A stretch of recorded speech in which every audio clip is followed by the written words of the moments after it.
อืมฮ้อนคือเก่าโดยบ่ได้ไปทางใดมื้อนี้เนาะฮ้อนคือเก่าอืมฮ้อนคือเก่าโดยเป็นได้คันจะใหญ่แท้มีแนวอยากเว้าบ่บ่มีแนวเว้านะยันว่ามีแนวคัดของใจมีบ่มีแนวเว้าอยู่ในใจนี่ยังเว้าก็บ่มีความหมายดอกยันว่าเจ้ามีแนวอยากเว้ากับ FC บ่อืมเว้าเลย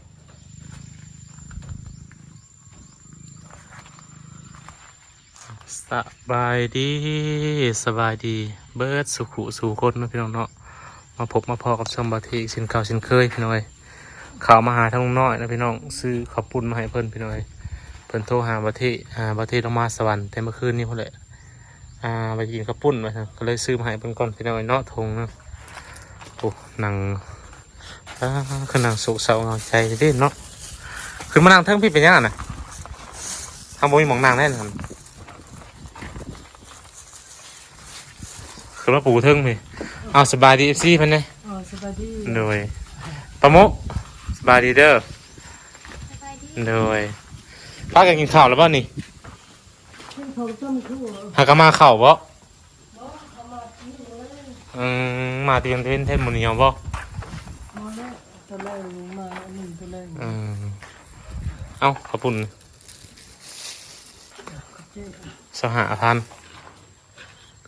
ไผอยากข้าวปุ้นเจ้าบ่หรือว่าปะมุเจ้าหาบ่25นั่นก็คือบ่เฮาซื้อมาให้เอาโลดยังบ่ทันกินข้าวติกินบ่แล้วกินยังจมบ่แล้วครับนึงกินไข่ฮะกินไข่กินไข่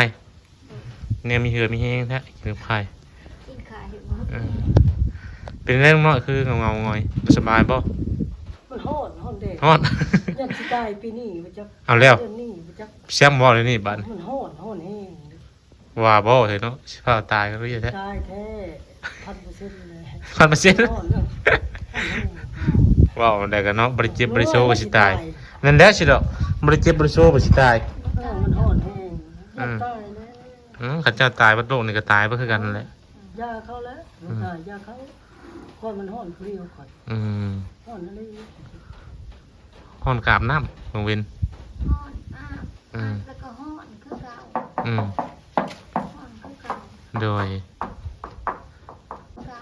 ฮ้อนคือเก่าโดยบ่ได้ไปทางใดมื้อนี้เนาะบ่ได้ไปทางใดใช่ว่าอันไปตากมันบ่ได้ไปบ่บ่ไปฝนตกว่านี่เนาะฝนตกบ่อยู่ที่บ้านนี่คิดว่าฝนตกกว่ามืดครึ้มมืดเมื่อวานนี่เนาะฟ้าดังขึ้นว่าตกก็คักว่ะเพราะว่าฝนตกเพราะว่ามืดมากผัดหายไปซะบ่ตกแม่นตกตามีแต่เด็ดกับเด็ดถ้ามันตกนี่คือสิแห้งอยู่มันก็บ่ตกโดยกินได้แม่ครับพุ่นน่ะแกะถ้วยว่าจักบ่ได้มันสิตกเนาะจักมันได้สิมาผลสิมาสิตกฮ้อนเองมันบ่มาบ่ผลสิตกเย็นอาบน้ำเนาะเสียงผลบ่สิแข่งผลนะเอาถ้วยมาแกะกินได้แม่ลุงน้อยแกะให้ป้ามุกินป้าจะกินผลมานี่มีแห้งโลดก่อนเที่ยงแล้วนี่กันอยากข้าวอยากน้ำนะมีสมอยสมีเนาะ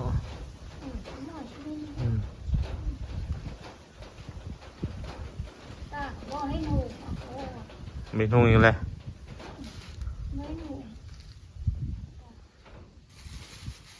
เรื่องสิทธิ์ไม่ได้เนาะ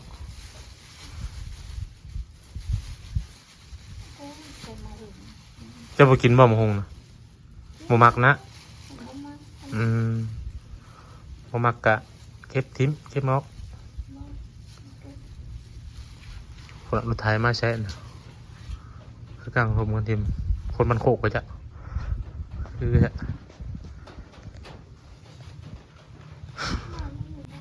อยู่บ้านนั่นก็บ้านนะบ่สนใจบ่ชนน้ำคนละ บ่สนบ่ บ่ชนน้ำไผ อืม อย่าบ่ชนน้ำไผ ถั่วไม่แก้กิน ขึ้นฮอดไปบ่แชนบ่ค่ำบ่จิตกันแล้ว เจ้านะ ฮอดเพิ่นหลวงพ่อแล้วขึ้นฮอดลงมา ฝากนั่นนี่ก็ได้คนลงคลิปอยู่หลวงพ่อ สวัสดีหลวงพ่อหลวงพ่อก็ขึ้นฮอดคิดถึงหนูหลวงพ่อบ่แชนบ่ค่ำบ่จิตก็ชาวแววตาบ่าวตาบ่าวเทก็ ไปอีก พามีปวนเสียนสนับสนุนหน่อยก็ช่วยเหลือและชนะ อืม กระดันกะบ่ขึ้นฮอดไปได้แล้วหมู่ก็บ่ได้ขึ้นฮอดนะขึ้นฮอดแต่พวน เคยช่วยเรือ ขึ้นฮอดแต่ผู้ช่วยเหลือเฮาก็บ่าวเก่งทอง อืม กับบ่าวเสียง ไปอีกวัน หมดแล้วสารพรแน่ ไปอีก อันสาวแสง อืม สาวแสงผู้เอื้อนชื่อกันคงเล็กไข่นี่เด้ อืม โปรแกรมเพื่อนนี่ก็ลุงน้อยได้ออกแบบเองเพิ่นว่าจะมักตัวใดเพิ่นว่าเขาก็ชี้เอาแบบนี้เพื่อนต่างช่วงต่างประเทศเป็นเพื่อน อืม บนไว้รถก็มีแต่ว่ามันราคาแพงล้านกว่าบาทช่องล้าน อืม แล้วเอาซ้ำนี้บนไว้รถบน มันแพงร้ายลงหน่อยเลยเอาสำเฮาพออยู่ได้ก็พอ มักเองในเฮือนนี่ก็ช่องมันมีบินูให้เบิ่งเด้ อืมทรงนี้ก็คันเว่ารวยรวมแล้วกับลายเซนเต็มได้ เออ ระดับเครื่องล้านเพิ่นไปจักระดับ5เซนเพิ่นจักสิแล้ว น้องแฟนว่าชาวแซงว่า น้องล้าน เองเขาได้เงิน เพราะว่ามันในด้านนี้มันเป็นสเต็ปมันยากกว่าหมู่เด้คือของหมู่มันสบายของมุงแบบอันนั้นใหญ่เลย เจ้าผันเป็นขันหลังคาบัดนี้มันหลายขั้นตอน แบบมันเด้เงิน อีกอย่างมันบัดโครงเล็กโครงยางมันบัดจ้างคาเชื่อมคานั่นคานู่นคานี่มันหลายอย่างมันก็เลยเบิดหลายตั้งคาอย่าง มาเด้อกินเด้อ กินบ่ได้กินกับข้าวบ่กินได้บ่ขับปุ่นจะว่าท้องเสียบ่จักเฮาก็ซื้อจักแซ่บหรือบ่แซ่บทหารลองซีมันเด้อน้ำมันคือจะคือแปลกแท้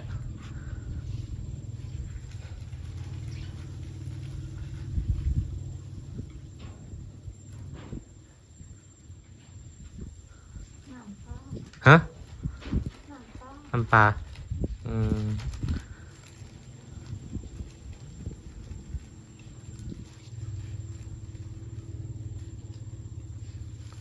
กินมึงด้วย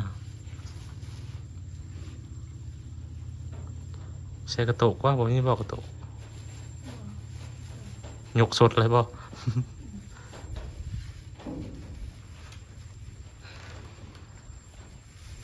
เป็นได้คันจะง่ายแท้มีแนวจากว่าวบ่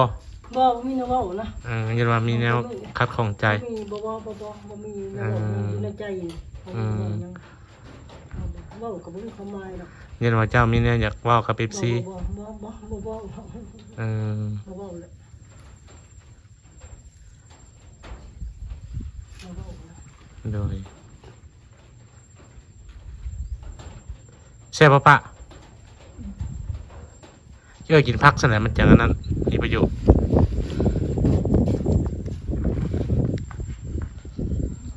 พยายามกินพักละลาย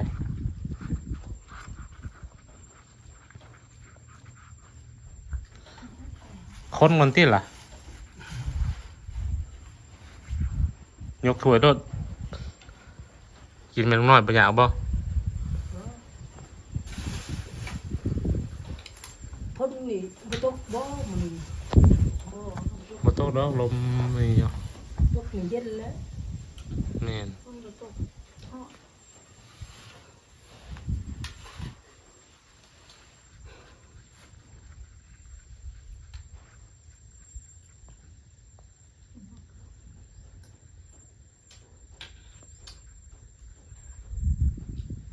ไม่ถูกตกเลยเด้อคิดเอาเนี่ยไม่ถูกนะมันตกเลยคิดเอานะมันฮ้อนบ่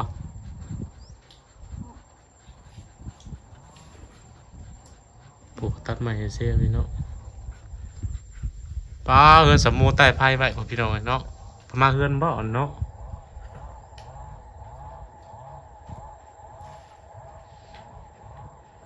ลืมถามเป็นได้อันว่าไปทางป่านั่นบอกเพิ่นแล้วบ่ ยาแล้วเพิ่นให้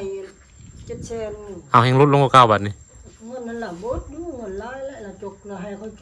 ทางเราก็ให้แต่10,000นึงพอเราเขาชื่อดินนี่ก็ฮอด5-6 ล้าน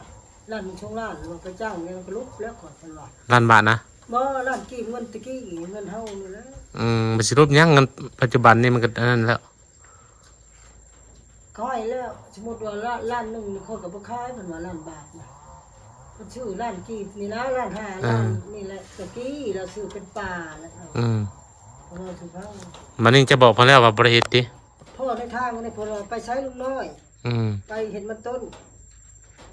พอถามหลายคนแล้วถามมาก็ถามลุงน้อยมาจะใช้พวกมันค่ะ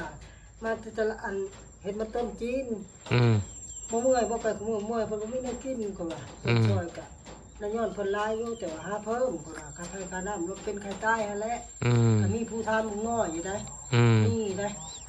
นี่ ถามได้ว่าลุงน้อยไปใช้บ่กินกาแฟบ่ห่างบางคนก็ห้องถามมันเพิ่นก็โพนี่ ห้ามฆ่าเขานะบ่ โดยลุงน้อยบ่กินเงินกาแฟบ่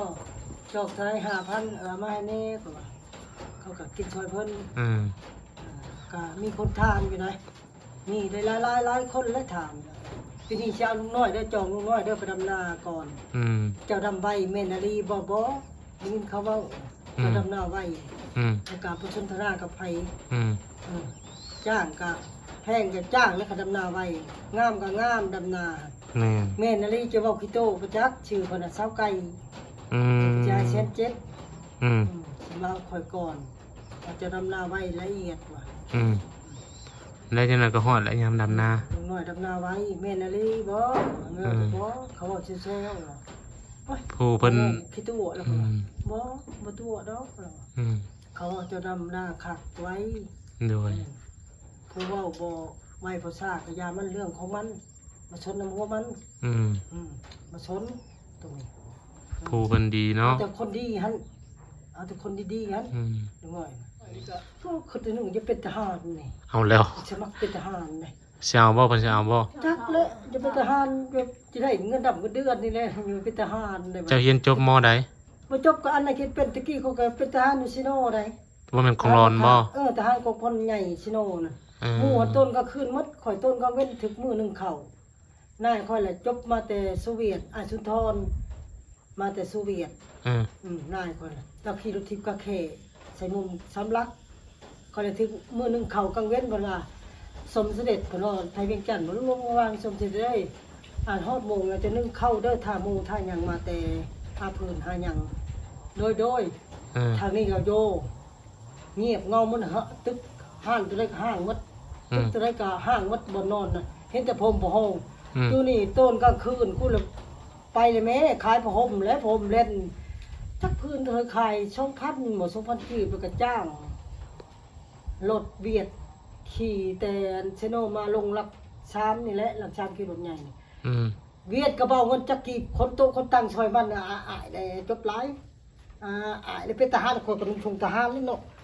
เฮ็ดคือนี่แล้วไปตลาดก็เด้อว่าถือผ้าห่มไปนำเขาก็นี่หมดแล้วกูไปหาพื้นฮัลโหลกูก็ถือขายผ้าห่มให้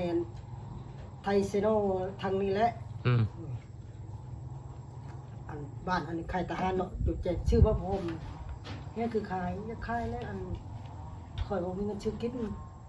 ขายแล้วก็ผ้าห่มเล่นน่ะพื้น1,500นี่เลยบ่นะ1,500คันเอ็ดกระช่องนั่นเจ้าน่ะบ่ขายนะขายผ้าห่มเล่นทหารน่ะเด้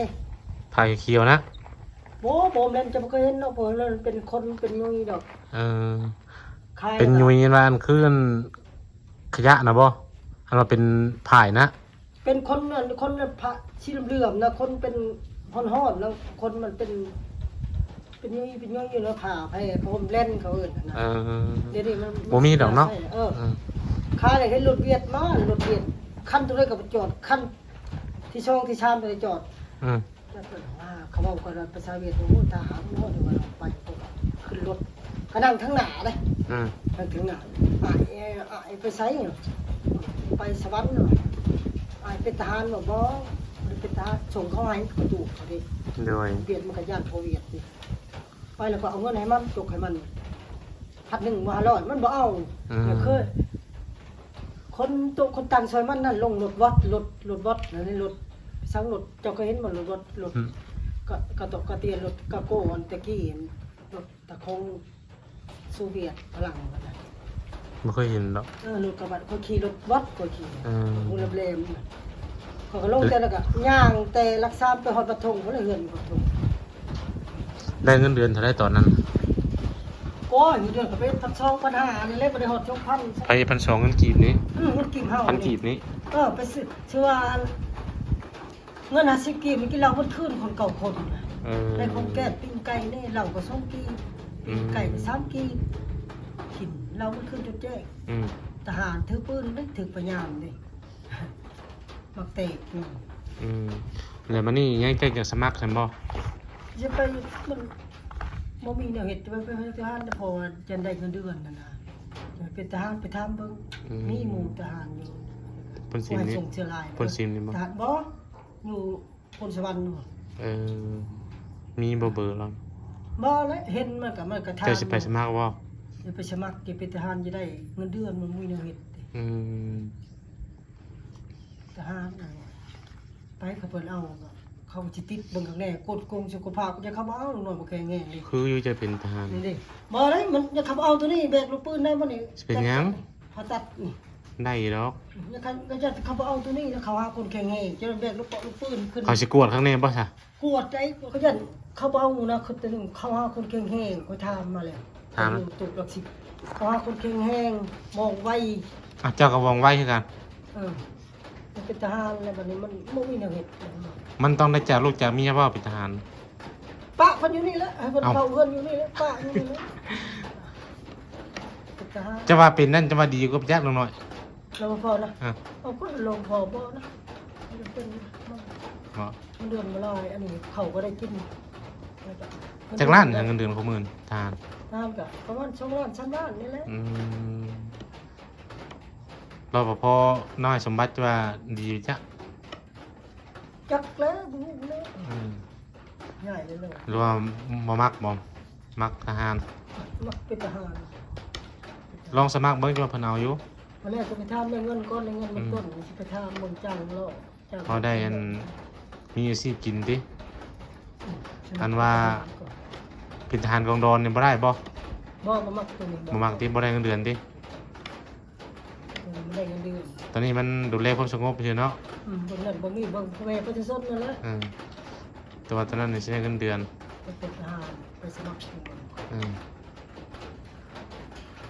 เป็น ป้าเราอยู่คนเดียวพอแห้งแล้ว พระนี่แหละอยู่นี่แหละให้ก็อยู่นี่แหละ อยู่ได้ป่ะป้า อยู่ได้ อยู่ได้ดิ อยู่นี่แหละให้คนนุ่มนึ่งเขาวนึ่งแกงกินน้ำมันเลยนะ ไปสมัครเบิ่งคือเพิ่นเอาเพิ่นรับ เขาจ้างแต่ว่ามีเงินจ้างเงินเชียร์แล้วทหารก็จ้างคือกัน เอาได้จ้างบ่ จ้างเขานะ เชียร์แล้วเดี๋ยวนี้จะอยู่วันเดือนปีเกิดทั้งแน่แล้วก็คนมีประวัติมีอย่างใดนะอย่างนั้น บ่เฮียนก็ได้เนาะ บ่เห็นก็ได้ แต่ว่าเฮาสิได้เป็นแต่ทหารชั้นน้อยแม่นบ่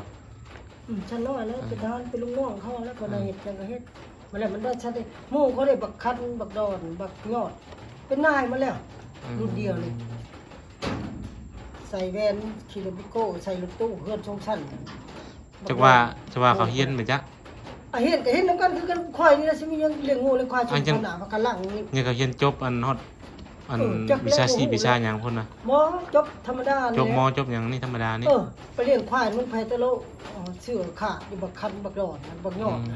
เป็นนายแล้วขี้มุย่อยอยู่นั่นเลยมาเป็นอย่างนั้น มาเฮานี่จบปห้าเอา ค่อยกับคันค่อยบ่ออกนี่อาชุทอนนี่อาชีพองไอ้อันย่อนี่สิส่งก็ไปเฮ็ดน้ำช่วง เห็นเขาดุมันลกพดพักกดหญ้าให้นายนั่นแล้วก็เกลือไก่เกลือหมูเฮือนนายอยู่พุ่นเนาะพายก็หากันอยู่นั่นนี่บ่เด้อหมูมาเป็ดไก่หมูแรงเติมเกลือเด้อฮดเด้อพักเกลือเขาก็มามื้อกันฮดให้เพิ่น มากับรถละล่าได้เปิดเอาเงินให้กินน้ำนะเอามือกินจ้ะกินไปทงท่านเลยกินข้าวทหารช่องคาบนะ กินที่อยู่ที่ที่ ารเนาะสบายเนาะ กาไปเฮียนยิงปืนใหญ่พูดแล้วสลาดาแดงก็ได้เราไปยิงได้ อืม ยิงก็เอาเสือกดึงได้บอกขอโทษวันนี้แล้วก็เลย เป็นพี่นักขี้แห่นี่นะไข่อยู่นั่นนี่มันยิงก็ได้ก่อนเลยพักผ่อนนอนยามปืนอยู่หันเบิ่งเด้อก็จะคนนอกคนใดบ่ให้ออกไปเขามันสลาดาแดงไปทางพุ่นแล้ว อืม นี่ ถ้าเด็กน้องปลาพานบ่ ไปพุ่นแล้วกินน้ำนมสะแล้วยามแดงแบบนี้ อืม ไปยิงปืน3 มื้อ3 คืนยิงได้แต่ยิงปืนอังกาฮัดแน่ยิงปืนอังกาก็ถึกเป้าแล้วคือว่าเจ้า ผ่าน ได้ชั้นบ่แล้วก็ได้ชั้นแล้วถึกเป้าถึกกันนี่หน้าผากนี่ อืม ถ้าถึกก็นี่บ่ปานใด หูมันนะบ่ ถึกหน้าผากนี่ถือว่าจะได้ชั้นขึ้นยิงคนละถึกแต่บ้านี่ยิงนอนเมฟตรงไหนปานนี้ไปหาพุ่นแล้วแจ้เฮือนอันนี้แหละยิงนอนเมฟลงมันเป็นคือขนาดเป็นเทว อืม มันก็เป็นมือหนึ่งมือชองเนี่ยคนนี้ยิงหมดเลยเนาะคนนี้ต่อ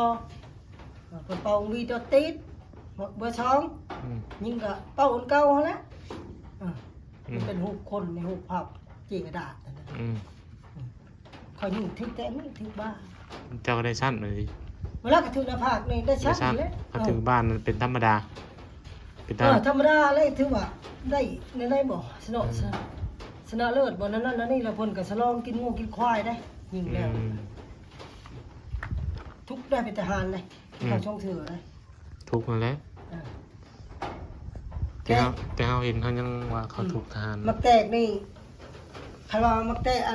กนี่แกะนี่มักแตกช้ามันเป็นคือมักเขียดนี่แกะเลย มันระเบิดนะ บ่มักแตกมันเป็นปุ้มๆมันเลยเป็นแวนนั่นแกะเลยง่ายอยู่พี่ขัดแกะนี่จังหวะแล้วมันชับแล้วพอดีจะตายเอง หมักสำเคนกับปั้นเลยนะ มันปุ้มๆมันต้มกานี่เด้ มันระเบิดเลยนั่นน่ะเตะโอ้ตัวนอนมุนนะ มันนี่ชับเลยพอดีตายเองแกะอยู่นี่โยนไปโลด อืม ตกแล้วก็คนชิบจะคนก็หมดแล้วแหละ บ่ มักแตกแล้วตายได้เลย อืมข้าวกี่เนาะ รถชาติรถตั้งเขาก็ได้เข่าแล้วโอ้ยมืดกึบอยู่เฮ้ยแบนมันก็นาๆซ้ำนี่แหละ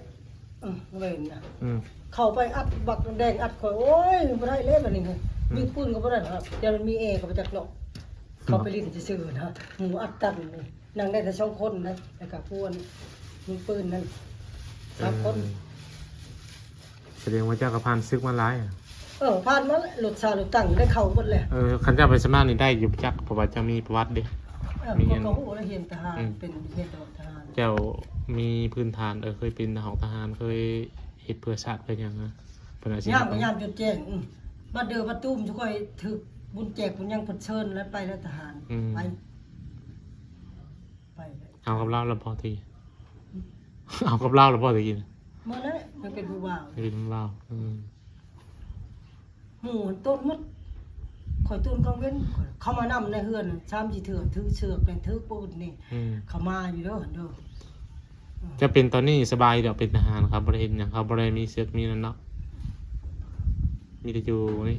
เฮ็ดเวียกหยังนำกันซื่อสิเดือนมาก็เอาเงินเดือนเจ้าก็ยามเมียเจ้าก็ เขาก็บอกก็พูดแล้วหด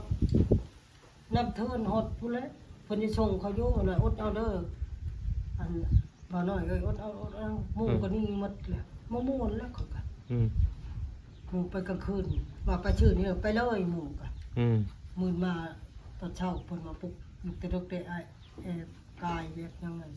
บ่ายหนึ่งมาชงลูกด้วยทหารลูกแต่ดึกไปให้ลูกเพิ่นเอาน้ำหดทหารตัว เดี๋ยวไป หมู่อันอาทิตย์ประเช้านี้หอบไรชุมชุดตะลีนายใหญ่นายพันเทนเขาว่าได้ผู้โหราชทานมาเด้นายใหญ่เนี่ยตัวเฮ็ดหยังอันผู้จ่ายเงินแม่นผู้ใดก็ผู้นั้นแล้ว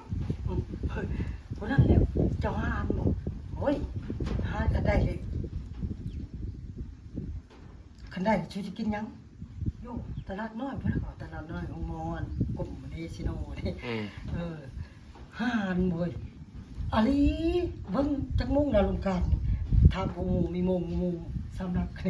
จักโมงแล้ว เอาตะกี้ที่อยู่ค่ายนั่นบ่ ก็พันใหญ่ที่4 109 การ กูคนใหญ่นั่นพาไม่เฮียเนาะค่ายทหารตะกี้ก็มีทหารค่ายทหารพลังแน่ของพลังตะกี้ตะก่อนก็มีแต่มีพาไม่เฮียที่บ่นั่งดินนั่งเย็นน่ะนะ